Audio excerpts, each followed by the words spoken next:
बिस्मिल्लाहिर्रहमानिर्रहीम और अस्सलामुअलैकुम। 3 जुलाई पाकिस्तान में जुमे की रात आसिम मुनीर्स डिफेक्टो फॉर्म 47 मिलिट्री राज डे 216।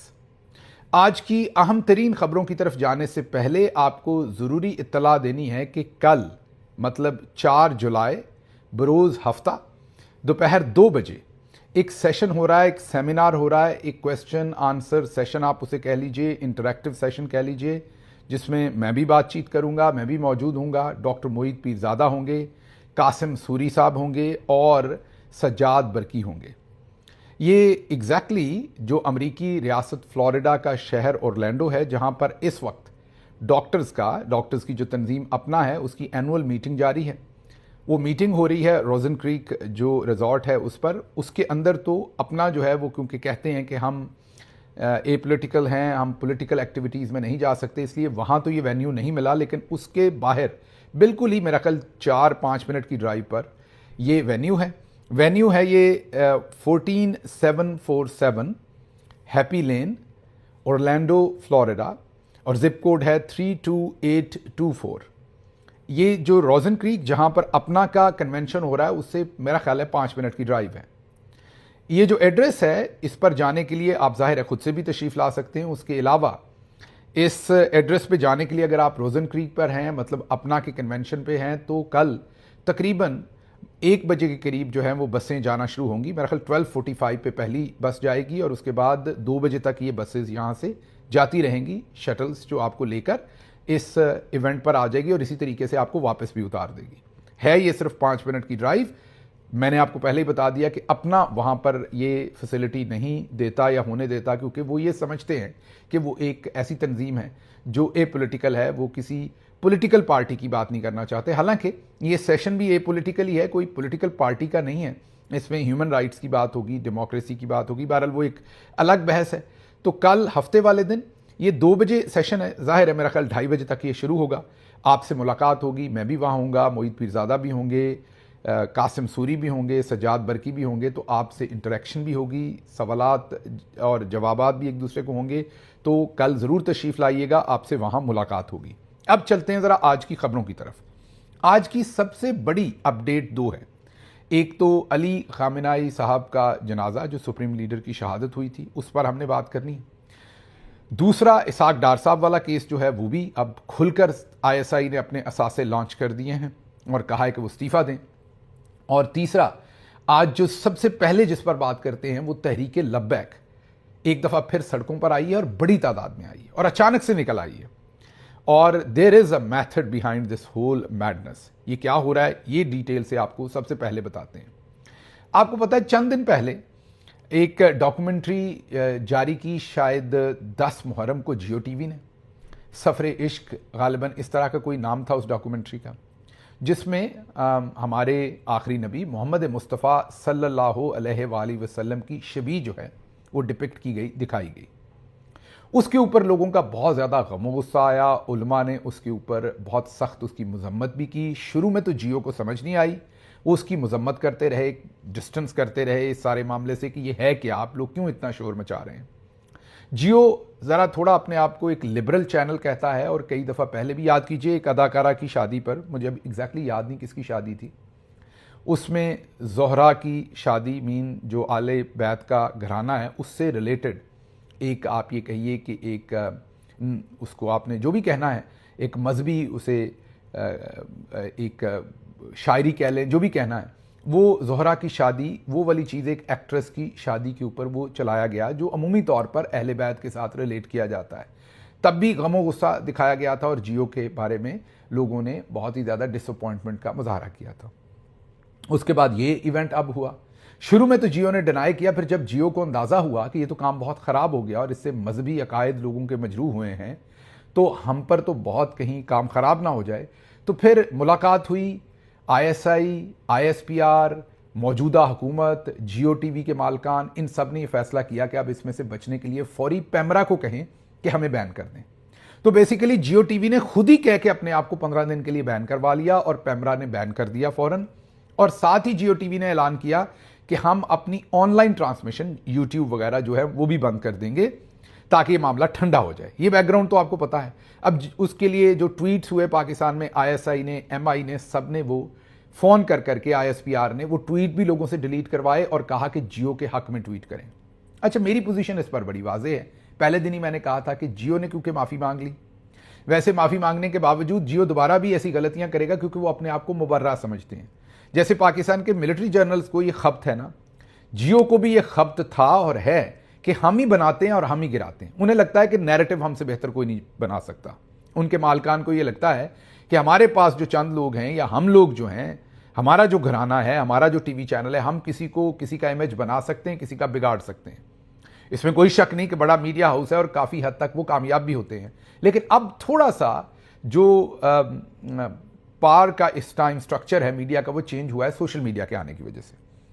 अब जियो टीवी का मसला ये बना है कि उन्होंने इस सारे मामले के अंदर कोशिश ये की है, इस सारे मामले के अंदर उन्होंने दोबारा से कि वो नीवे नीवे होकर इसमें से बच जाएं।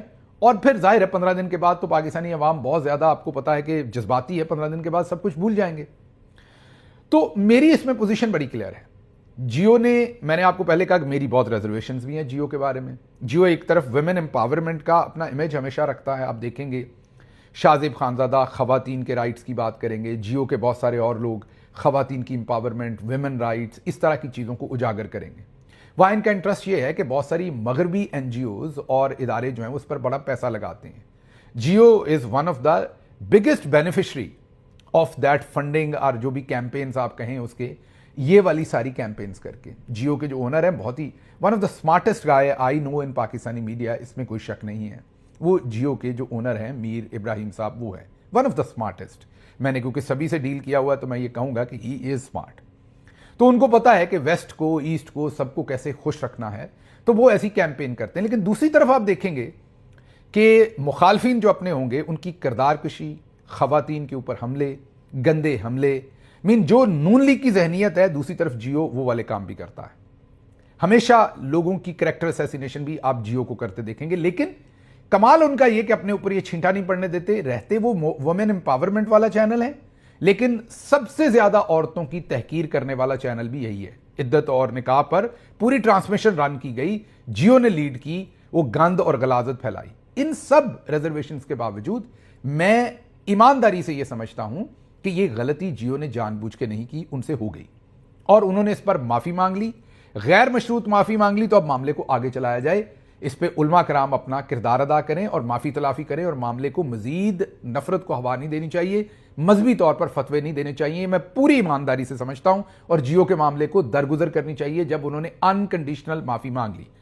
ये अलग मैं स्टेट करता हूं कि जियो कभी बंदे का पुत्र नहीं बनेगा। वो जो उनकी कैरेक्टर असैसिनेशन कैंपेन है, आइंदा भी वो करेंगे।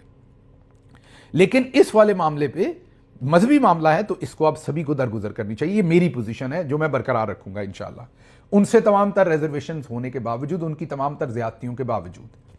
अब आगे बढ़ते हैं। अब हुआ ये कि जियो के ये मामला थोड़ा सा दब गया था, हफ्ता पुराना मामला है और अब दब गया था। आज अचानक से वो तहरीक लब्बैक जो ना साद रिजवी के ऊपर बाहर निकले, उनके लोगों को मुरीद के अंदर कत्ले आम किया गया, गोलियां मारी गई, बाहर नहीं निकले। कई कुछ और हो गया उस दौरान, आपके सामने इस्राइल ईरान जंग हो गई, वो बाहर नहीं निकले। और बहुत कुछ हुआ इस सारे अरसे के दौरान, मजहब के बारे में भी हुआ और तहरीक लब्बैक वाले बिल्कुल हाइबरनेट कर गए थे, कहीं आपको नजर नहीं आते थे। बल्कि हर दूसरे दिन एक कॉन्फ्रेंस आती थी, प्रेस कॉन्फ्रेंस, हमारा तहरीक लब्बैक से कोई लेना देना नहीं। आज अचानक से साद रिजवी भी नहीं है, अनस रिजवी भी नहीं है, उनकी रिहाई नहीं मांगी तहरीक लब्बैक ने, लेकिन उनको 14-15 हजार बंदा अचानक से जियो टीवी के खिलाफ निकल आया। अब मैंने आपको अपनी रिजर्वेशंस बता दी कि मैं जियो टीवी का जो किरदार है कैरेक्टर असैसिनेशन में, गंदे काम करने में, वो घटिया तरीन समझता हूं। उसके बावजूद इस चीज के ऊपर मैं ये जो सारी मुहिम अब जियो के खिलाफ चलाने की कोशिश की जा रही है, इस पर, इस मुहिम के साथ नहीं खड़ा हो सकता। वाज़े तौर पर पाकिस्तान के मिलिट्री जर्नल्स ने धागे खींचना शुरू कर दिए, जो हमने आपको बताया था कि जुलाई में खींचे जाएंगे। अगली खबरें भी आपको बताते हैं, उससे अंदाजा होगा। तो ये जो 14-15 हजार बंदा इकट्ठा होकर बाहर निकला है आज तहरीक लब्बैक का, अचानक से, कहीं से, अचानक से, जो किसी चीज के ऊपर नहीं निकले, वो जियो के मामले पर 7-8 दिन पुराने इशू पर आज 14-15 हजार तहरीक लब्बैक के लोग निकल आए, मुजाहरा कर दिया उन्होंने। तो जर्नल्स ने वो जो तहरीक लब्बैक, मैं पहले दिन से कह रहा हूं कि इनकी बनाई हुई, इनकी चलाई हुई है। जाहिर है उनके वर्कर्स को गुस्सा आएगा, मुझे गालियां भी देंगे सुन के, क्योंकि उनके जो आम वर्कर हैं वो तो आम पाकिस्तानी है। वो मोहम्मद मुस्तफ़ा सल्लल्लाहु अलैहि वसल्लम पर अपनी जान भी छिड़कते हैं, वो उनकी नामूस की हिफाजत भी करना चाहते हैं, वो पाकिस्तानियत पे भी बिलीव करते हैं। उनको लगेगा कि गिल साहब हमें एजेंट कह के, नहीं मैं आपको एजेंट नहीं कह रहा, आप तो मासूम है, आपके जो ऊपर अकाबरीन है वो जाहिर है मिलिट्री जर्नल्स के बंदे हैं। अनस रिजवी और साद रिजवी भी मेरे ख्याल में उन्हीं के पास हैं और एक दिन वापस आ जाएंगे, लॉन्च कर दिए जाएंगे दोबारा से। उनकी ये जो जाहिर है जो कुछ आपके साथ हुआ मुरीद के में, आपको पता है मैंने आपके हक में आवाज़ उठाई और एहसान नहीं किया कोई, हक की आवाज़ वही थी, आपके साथ जुल्म हुआ। जो अभी उनको गायब किया गया है वो भी जुल्म है, वो भी नहीं होना चाहिए। लेकिन ये समझ लीजिए कि military generals are back in their dirty game. अब नून लीग की ठुकाई का वक्त हुआ चाहता है। अब नून लीग प्रो, मैंने एक दिन पहले भी आपको बताया था कि जियो असल में जर्नैली मीडिया नहीं है, ये नून लीगी मीडिया है। इस वक्त क्योंकि जर्नल्स नून लीग के साथ खेल रहे हैं, मिलके एक दूसरे की गोद में बैठे हुए हैं, तो इसलिए जियो की भरपूर सपोर्ट है जर्नल्स को। जैसे ही नून और जर्नल्स अलग होंगे तो जियो अपना टिल्ट वाज़े तौर पर नून लीग की तरफ ले जाएगा।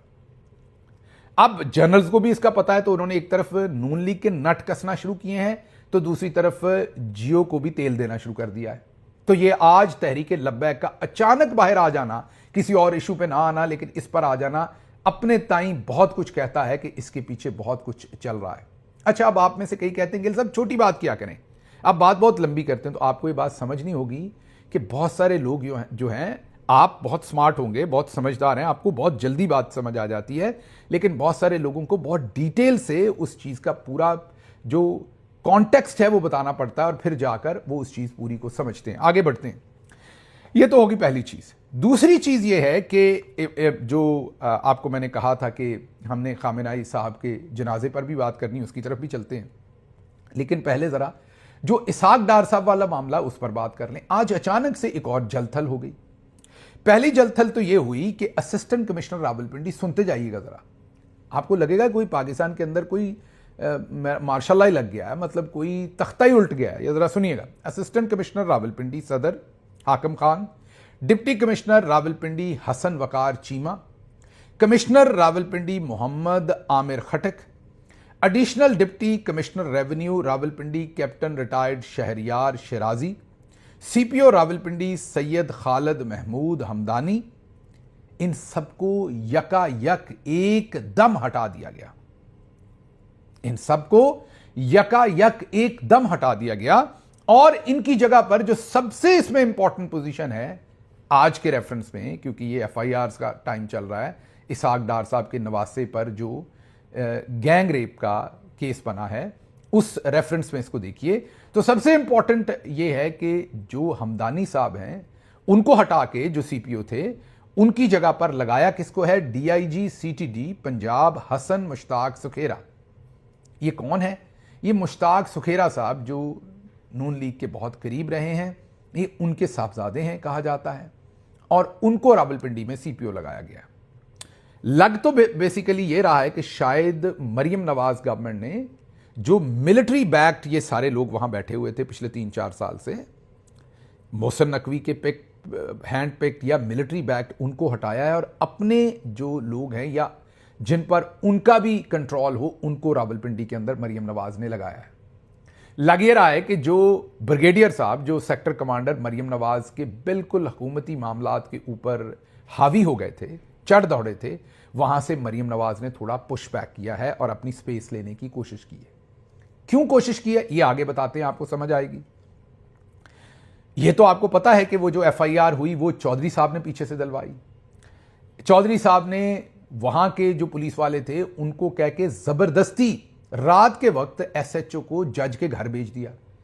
जज ने दरवाजा नहीं खोला तो जबरदस्ती पुलिस वाले जज के घर घुस गए। जज ने एसएचओ को कहा कि ये क्या तमीज है कि आप रात गए मेरे घर घुस गए, क्या तकलीफ है? उन्होंने कहा जी उनके बयान लें, वो जो खवातीन हैं, गोरियां हैं जो बाहर से गैर मुल्की खवातीन हैं, उनके आप बयान लें। बयान क्यों नहीं लेते आप? जज ने कहा कि मेरा दिल करेगा तो लूंगा, आप मेरे घर में कैसे आ सकते हैं? जज ने कंप्लेन की, एफआईआर भी शायद दर्ज करवाने की कोशिश की है या करवाई है जज ने उस एसएचओ के खिलाफ। एसएचओ भी सस्पेंड हुआ, लेकिन पीछे से चौधरी ने चाबी दी हुई थी, एसएचओ जा जज के घर घुसा कि इन खवातीन की एफआईआर तो हो गई, इनके बयान भी लें। चौधरी साहब वाटर टाइट केस कर रहे थे।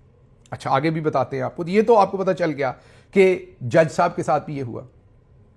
फिर पाकिस्तान के सारे मीडिया को आज आईएसआई की तरफ से खुसूसी तौर पर यह कहा गया कि फटे चुक दो, इसहाक डार का इस्तीफा मांगो।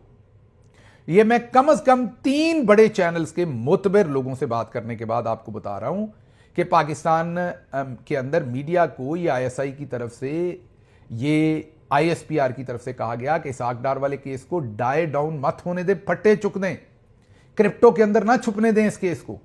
ये केस असल में गैंग रेप का है, चुक दें फटे, इसहाक डार का इस्तीफा मांगे। अच्छा, यही मामला नहीं रुका। फैसल वोडा, जो आपको पता है कि मिलिट्री एस्टेब्लिशमेंट के मरकजी आप उन्हें तर्जुमान कहें, वो तब लॉन्च होते हैं जब जनरल साहबान डायरेक्टली आपसे हम कलाम होना चाहते हैं, लेकिन इतना डायरेक्टली भी नहीं, मतलब उनके तवस्सुत से। फैसल वोडा साहब ने आज एक ट्वीट किया और उन्होंने कहा कि ये जो सारा मामला है ये गैंग रेप का मामला है, इसको कारोबारी मामला बना के दबाने की कोशिश की जा रही है। ये मुल्क इस तरीके से नहीं चल सकता, एक ठेके के तौर पर, एक बदमाशी के तौर पर। इसहाक डार डिप्टी प्राइम मिनिस्टर भी हैं और फॉरेन मिनिस्टर भी हैं, उनकी इसमें इन्वॉल्वमेंट है, उन्हें फौरी तौर पर इस्तीफा देना चाहिए। ये गैंग रेप का केस है, इसमें वीज़ों में भी मुआवनत हुई है, सरकारी वसाइल का इस्तेमाल भी हुआ है। आप हमें बेवकूफ़ ना बनाएं, ये मामला मजीद अब ऐसा नहीं चलेगा, आप इस्तीफा दें। तो एक किस्म का आईएसआई के डीजीसी कह लें, फैसल नसीर, जब फैसल वोडा बोलते हैं तो आप उन्हें फैसल नसीर ही समझिए, वो कह रहे हैं कि आप इस्तीफा दे दें इसहाक डार साहब, ये काम मजीद नहीं चलेगा। अब याद कीजिए, हमने आपको एक खबर दी थी कि इसहाक डार इजिप्ट से जाना चाहते थे, कायरो से स्विट्जरलैंड, और उनको डांट के कहा गया था कि वापस जाओ यहां से, यहां नहीं आना। फिर आपको ये एक और भी खबर दी थी कि इल्जाम है, क्लेम है, स्पेकुलेशन है, जाहिर है हमारे पास कागज तो नहीं है, इल्जाम है कि इसहाक डार साहब, एक कारोबारी ने इल्जाम लगाया कि उन्होंने मुझसे पैसे मांगे, और इसहाक डार साहब की बड़े चौधरी साहब जो हैं, आसिम मुनीर साहब, उनके दफ्तर ने खिंचाई की कि आप क्या कर रहे हैं, क्योंकि उस बिजनेसमैन का मेरा ख्याल सारा मामला जो है वो बड़े चौधरी साहब के साथ ही डील होता था।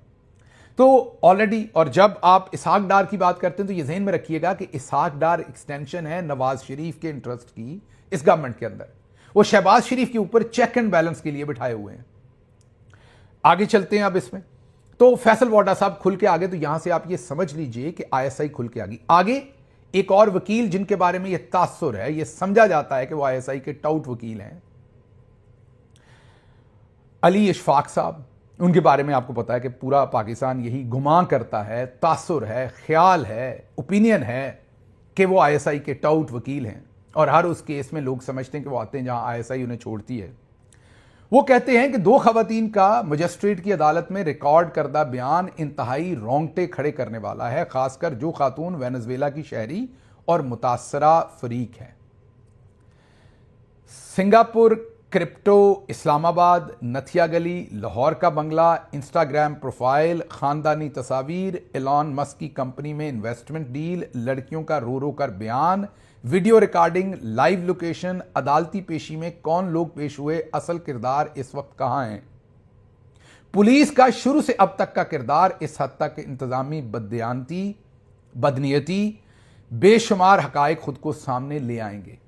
अब आपने ये स्टेटमेंट स्क्रीन पर देखनी है गौर से। ये वकील की ट्वीट नहीं है, ये एक किस्म की मीडिया ट्रायल है, ये मीडिया की ट्वीट है। आप एक एक लफ्ज को जरा तोलें जो इसमें लिखा हुआ है। ये जो जिनके बारे में तासुर है कि आईएसआई के टाउट हैं, अली इशफाक साहब, सिंगापुर, मतलब एक एक चीज, ये इंटेलिजेंस एजेंसी के अलावा ये इस तरह से ताना बाना कोई नहीं जोड़ेगा। एक किस्म की ये धमकी है, ये एक किस्म का हेड्स अप है कि हमारे पास आपके खिलाफ क्या कुछ है। ये ट्रेल है पूरी इस इवेंट की। ये जाहिर है इनको कहीं से वो जो इनपुट मिली है उसके बाद ही ये हुआ है। ख्याल हमारा, ये मेरा ओपिनियन है, मेरा तज्जिया है इस पर। मुझे तो ये लगता है, मेरा ओपिनियन है कि ये उन्होंने लिख के दिया कि ले बच्चे ये ट्वीट कर दे। तो सिंगापुर, मैं दोबारा पढ़ूंगा, आई नो कि आप बोर होंगे, लेकिन ये ट्वीट को गौर से देखें, ये ना सोचें किसने किया है, ये इंपॉर्टेंट नहीं है, क्योंकि मैं भी इनको टाउट ही समझता हूं आईएसआई का, ये इंपॉर्टेंट नहीं है। लेकिन आप लफ्ज पढ़ें कि आईएसआई क्या मैसेज देना चाहती है। डार और नवाज शरीफ को, सिंगापुर, क्रिप्टो, इस्लामाबाद, नथिया गली, लाहौर का बंगला, इंस्टाग्राम प्रोफाइल, खानदानी तस्वीर, एलॉन मस्क की कंपनी में इन्वेस्टमेंट, लड़कियों का रो रो कर बयान, वीडियो रिकॉर्डिंग, जर्नल्स ये बता रहे हैं ये सब कुछ है हमारे पास। लाइव लोकेशन ये भी है हमारे पास। अदालती पेशी में कौन लोग पेश हुए ये भी है हमारे पास। असल किरदार इस वक्त कहां है हमें यह भी पता है वो कहां है। पुलिस का अब तक का किरदार हमें यह भी पता है, पुलिस को आपने इन्फ्लुएंस किया हुआ है। बदनीयती, जर्नल्स ये वाजे पैगाम दे रहे हैं कि हमारी मान जाएं जो हम आपसे मांग रहे हैं, ना मांगे तो ये सब कुछ है, आपको तुन के रख देंगे। तो ये दूसरा पैगाम है। नजम सेठी साहब ने जरा डिफरेंट तज्जिया किया है। उन्होंने कहा कि लड़कियां जा चुकी हैं, केस तकरीबन खत्म है, को 5-6 महीने जेल के अंदर रखेंगे, उसके बाद छोड़ देंगे। मेरा ख्याल ये कि 6 महीने भी नहीं रहेंगे, थोड़ी देर रहेंगे, जर्नल्स को सौदा शौदा करेंगे। उन्हें गैंग रेप से क्या अनफॉर्चुनेटली 10,000 करें। हाफ फ्राई, फुल फ्राई या नेफे में पिस्तौल तो गरीब के चलता है। इन्होंने बाहर आना ही आना है 2-3 महीने में। सिर्फ जर्नल्स के साथ सौदेबाजी होनी है कि किस हद तक होती है। जैसे ही होगी तो ये बाहर आ जाएंगे। सब सौदेबाजी के लिए इस्तेमाल हो रहा है। और नजम सेठी साहब का तज्जिया दुरुस्त है। 6 महीने थोड़े ज्यादा कह गए, शायद हो सकता है 6 महीने ही रहें, लेकिन उनका तज्जिया दुरुस्त है कि इसमें कुछ नहीं होना, ये आखिर पर डील ही होनी है। अलीम खान साहब का इसमें बयान बड़ा इंटरेस्टिंग है। वो कहते हैं हो सकता है कश्मीर में हुकूमत बनाने के लिए हमें किसी पार्टी की भी जरूरत ना पड़े। ये कल ही बताया था आपको कि वो एक गरम गरम आलू हाथ पे रखा है हथेली पर, ताकि हथेली जल जाए। अलीम खान साहब वाला जो आलू है गरम करके, नून लीग और पीपल्स पार्टी के, बल्कि आधा काट के नून लीग के हथेली पर रख दिया और आधा पीपल्स पार्टी के।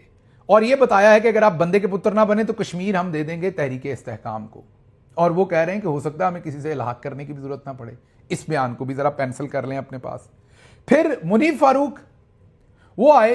अब जाहिर है किसी को, जर्नल्स हमेशा दोनों तरफ खेलते हैं ना। अब उन्होंने मैसेज किया होगा डार साहब को कि हम आपके साथ हैं। मैंने मुनीफ फारूक को अभी कहा है, मैं ये नहीं कह रहा ऐसा हुआ है, लेकिन ऐसा हो सकता है। मैंने मुनीफ फारूक को अभी कहा है कि वो आपके हक में ट्वीट करे। ये देखें मुनीफ फारूक हमारा बंदा, आप और फिर ट्वीट भी भेजेंगे स्क्रीनशॉट लेके, देखें हमने आपके हक में करवाया है। तो मुनीफ फारूक से को बातचीत करवाई कि इसाक डार साहब तो बड़े अच्छे आदमी हैं, गलत फहमी हो गई, को हो गया, उनसे जरा मामला थोड़ा नीचे करवाया। दूसरी तरफ फैसल वाडा को लॉन्च कर दिया। अमार मसूद साहब, उन्होंने कहा बच्चा 21 साल का भी छोटा है, गैंगरेप तो नहीं कर सकता ना बच्चा, मुसीबत कंफर्म। वो इस सारे मामले को माली मामला बना रहे हैं कि दुबई के अंदर कोई इन्वेस्टमेंट हुई जिसमें वो मुश्किल में फंस गया। वो इस तरह की, ये भी एक टाउट है, नून लीगी टाउट है। अमार मसूद आजकल जर्नैली टाउट भी हैं। उसके बाद मंसूर अली खान लौंडा लपाड़ा जी, उन्होंने भी डार खानदान की सफाइयाँ की। माजरत इस लफ्ज़ पे जो कहने लगा हूँ, हालांकि उनकी तौहीन है, वो भी बड़े इज़्ज़तदार लोग हैं। मरासी जो होते हैं जाहिर है तंज़ो मजाक का काम करते हैं। ये सहाफ़त कम कर रहे हैं, मरासियों वाला काम ज़्यादा कर रहे हैं। आप फैक्ट्स यहाँ बताएं। आप डार ख़ानदान के कसीदे बयान कर रहे हैं, कितने अच्छे हैं, कितने बुरे हैं, क्या हैं। लोग इस टाइम फैक्ट्स में, आप सहाफ़त कर रहे हैं तो फैक्ट्स हैं अपने। तो ये भी उनके इकबाल बुलंद कर रहे हैं, तो इनके भी तज्जिए देखने वाले हैं। तो नटशल ये है कि ये सब कुछ जो हमने आपको पहले मोमेंट बताया था जब ये खबर आई थी कि ये सब कुछ करवाया गया है, ISI करवा रही है, जर्नल्स इसके पीछे हैं। इसाक डार साहब को चलें फ्राई तो नहीं, बेक करने का प्रोग्राम बनाया गया है। और असल में ये नवाज शरीफ हैं, असल में ये मरियम नवाज हैं। कट इनटू साइज किया जा रहा है। उन्होंने पहला ये जो तबादले किए हैं रावलपिंडी वगैरह में, ये वापस पुश बैक करने की कोशिश की है। अब गेम स्टार्ट हो गई। आप ये कहिए कि रेसलिंग की वो जो गेम स्टार्ट हो जाती है, पंजे में पंजा अब फंस चुका है। अब देखते हैं आगे क्या बनता है। तो मामला शुरू हो गया। अच्छा, अब आप कहेंगे कि क्या वाकई हतमी तौर पर ये इनकी लड़ाई शदीद हो जाएगी? नहीं, लड़ाई असूलों वालों की होती है। दोनों साइड गंदे परगंदे हैं, दोनों साइड्स, जर्नल्स भी और ये भी रज के करप्ट और गंदे परगंदे हैं। इनके कौन से कोई असूल हैं? अगर सौदेबाजी हो गई तो यह लड़ाई सुबह खत्म हो जाएगी, सौदेबाजी ना हुई तो काम चलता रहेगा। तो इसलिए आने वाले दिनों में देखेंगे कि यह सब कुछ क्या बनता है। अच्छा, एक और टाउट छोड़े गए हसन अयूब साहब, और उन्होंने तो जो विक्टिम थे, जो रेप की विक्टिम है, उनकी तस्वीर ही जारी कर दी। ओके, ISI इसमें पूरा मसाला फेंकना चाहती है कि मामला रुके ना। हालांकि विक्टिम की तस्वीर, हमने ये चेहरे धुंधले किए, ये हमने किए, उन्होंने नहीं किए, उन्होंने धुंधले के बगैर ही जारी कर दी। तो विक्टिम्स की तस्वीर भी रेप की नहीं जारी की जाती, उन्होंने कर दी। तो ISI कहती है खींच के रखें। और अब अली इशफाक साहब, जिनके बारे में तासुर है कि वो ISI के टाउट हैं, उन्होंने तो बाकायदा ये भी इंफॉर्मेशन अंदर की दे दी कि बयान रिकॉर्ड हो चुका है। तो अब आप समझ रहे ना कि जरा सी आंच हल्की होती है ना, तो वो आपने देखा होगा ना, कई दफ़ा वो कढ़ाई बना रहे होते हैं तो ज़रा आपको महसूस करने के लिए उसमें पानी का छींटा फेंकते हैं तो ज़रा थोड़ा से फ्यूम्स, धुआं उड़ता है, शां की आवाज़ आती है एक दफ़ा जब वो पक रही होती है कढ़ाई, ताकि सारे बंदे महसूस हों कि ये क्या हो रहा है। तो आईएसआई इस सारे मामले को नीचे नहीं जाने देना चाहती, वो ज़रा मसाला चुक के रखना चाहती है। तो वो जैसे ही मामला थोड़ा नीचे जाता है उन्होंने मसाला डाल दिया। जैसे जियो वाला मामला नीचे गया उसमें उन्होंने लब्बैक वाला मसाला फिर ऐड कर दिया। तो ये सारी चीज़ों को जोड़ के पढ़ें तो आपको नजर आएगा कि there is something fishy cooking in or going on. आगे चलते हैं जी। अली खामनाई साहब के जनाजे पर पूरी दुनिया से 99 ममालिक से अकाबरीन जो है वो पहुंच रहे हैं। पाकिस्तान से इसाक डार, मोहसिन नकवी, आसिम मुनीर, शहबाज शरीफ, अयाज सादक, अताउल्लाह तारड़, बिलावल भुट्टो, मुराद अली शाह, नैयर बुखारी और बहुत सारे सहाफ़ी, बहुत सारे लोग जो हैं जहाज़ भर के वहाँ पर गए हैं। 100 ममालिक के मंदूबीन या 99 ममालिक के मंदूबीन जो हैं वो शामिल होंगे इसमें। उनकी नवाज़ जनाजा के लिए उनके जिस्द खाकी को तेहरान में मुंतकिल कर दिया गया है, आवाम के सामने रख दिया गया है। उसके बाद वो तेहरान, फिर कुम, फिर नजफ़ और फिर करबला में भी लेकर जाया जाएगा इराक़ के अंदर, और उनकी मैयत को, और उसके बाद मशहद में उन्हें सुपुर्द खाक किया जाएगा। जनाजे में 1 करोड़ से ज़ायद अफराद की शिरकत मुतवक्के है। ज़ाहिर है ईरान के लिए एक बहुत ही मेजर ये सिचुएशन है। पूरी दुनिया में उनको प्यार करने वाले, चाहने वाले लोग जो हैं वो गम व गुस्से में भी हैं और गम में भी हैं। तो एक तरफ ये जनाजे की तकरीबात जो चल रही हैं, फिर ईरान ने यह भी कहा कि अगर जनाजे पर हमला किया गया तो हम बहुत सख्त रिएक्शन देंगे। तो इसमें जो भी अपडेट हुई वो आपको बताएंगे। इसमें एक जो मेजर अपडेट है वो ये है कि अनएक्सपेक्टेड अराइवल हुआ सऊदी अरेबिया के डिप्टी फॉरेन मिनिस्टर का एट द फ्यूनरल सेरेमनी जो हो रही है। इसमें सऊदी अरब जो है वो गेस्ट लिस्ट में नहीं था। ओमान और कतर का नाम था डेलीगेशन का, लेकिन सऊदी अरब के डेलीगेशन का नहीं था। लेकिन उसके बावजूद सऊदी अरब पहुंचा। बहुत उम्दा काम किया सऊदी अरब ने, मेरे ख्याल में बहुत ही मैच्योर उन्होंने ये एक्ट किया है, और इससे जाहिर है आने वाले दिनों में उनको अपने मरासम गहरे करने का बहुत अच्छा मौका मिलेगा। आखिर पर अलीमा खानम साहबा का बहुत इंपॉर्टेंट बयान, क्योंकि जुनेद अकबर साहब ने 1-2 दिन पहले कहा कि मेरी मुलाकात इमरान खान से हो ही नहीं सकी, मेरी मुलाकात होगी वो मुझे कहेंगे एहतजाज करो तो मैं एहतजाज करूंगा, मेरी तो मुलाकात ही नहीं हुई बड़ी देर से। तो हम इंतजार करेंगे, जब मेरी उनसे मुलाकात होगी तो तब मैं एहतजाज करूंगा। वैसे बड़ा ही मजे का खेज बयान था उनका, लेकिन उन्होंने दे दिया। कौन सा आजकल कोई ख्याल करता है। उस पर अलीमा खानम साहबा ने कहा कि जुनेद अकबर की 1 साल से तंजीम साजी मुकम्मल हो चुकी होगी। मतलब कि इमरान खान ने उन्हें जब लगाया था तो साल से ज़्यादा उनको तकरीबन हो गया सदर बने हुए, तो उन्होंने तंजीम साजी तो कर ली होगी इतनी देर में अपनी। इमरान खान पैगाम दे चुके हैं कि तहरीक चलाएं। सुहेल अफरीदी के लिए दिसंबर में पैगाम आया कि स्ट्रीट मूवमेंट करें।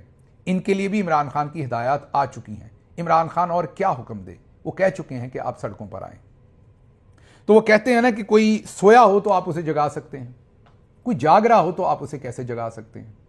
जुनेद अकबर साहब, अगर आप एहतजाज नहीं कर सकते तो बेहतर है खामोशी इख्तियार करेंगे। इस तरह के बयान देना कि इमरान खान अंदर से हमें बताएंगे, ये जो मैं आपको दुश्मन बनाता हूं, ये जो मैंने अली अमीन गंडापुर को अपना दुश्मन बनाया, अब सुहेल अफरीदी साहब को बनाया, ये क्या मुझे इमरान खान ने अंदर से कहा हुआ है? मुझे खुद नहीं पता मुझे क्या करना है, आपको भी पता है। तो या तो एहतजाज करें, वो पैगाम आपको आ चुका, उसके ऊपर कोई जस्टिफिकेशन नहीं। आखिर पर जाने से पहले जो बनी गाला का स्टाफ है उन्होंने कुछ कपड़े, फ्रूट्स भेजे थे। आम जेल में इमरान खान को भेजना चाहते थे, और सुहेल अफरीदी साहब के ऑफिस ने उनसे वादा किया कि हम आपसे ये चीजें ले लेंगे और जेल भिजवा देंगे। वो पिछले 4 दिन से वो आम, वो कपड़े, एवोकाडोज, छोटी मोटी चीजें लेके वो इंतजार कर रहे हैं।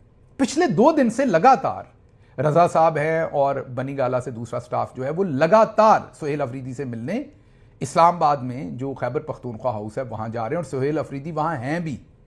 कल उनको सारा दिन इंतजार करवाया गया और शायद खटक वगैरह की तरफ से बताया गया कि सुहेल अफरीदी साहब को दस्त लगे हैं, उनका पेट खराब है, तो वो नहीं मिल सकते, कल आ जाएं, कल हर सूरत मुलाकात करवाएंगे। आज भी वो गए और उनकी मुलाकात आज भी सारा दिन बिठाने के बाद उनको वापस भेज दिया गया और उनकी मुलाकात नहीं करवाई गई, और वो सामान भी इमरान खान साहब को जेल में डिलीवर नहीं करवाया गया। चलें, सामान आप डिलीवर करवा सकते हैं कि नहीं, अपने लोगों को मिल तो लें, उन्हें इतनी इज्जत तो दें। इमरान खान का स्टाफ है, बनी गाला के मामलात को अभी तक वो सारे मुलाजमीन स्टाफ चलाता है, इतनी शफकत तो करें। ऐसी क्या बात हो गई? तो बराए मेहरबानी मेरी भी आपसे गुजारिश है कि उनको ज़रूर मिलिए और उनको दिलासा भी दीजिए और ये सामान भिजवाने की कोशिश भी कीजिए। मुझे यहाँ से इजाज़त दीजिए। अल्लाह आपका हामी और नासिर हो। पाकिस्तान जिंदाबाद।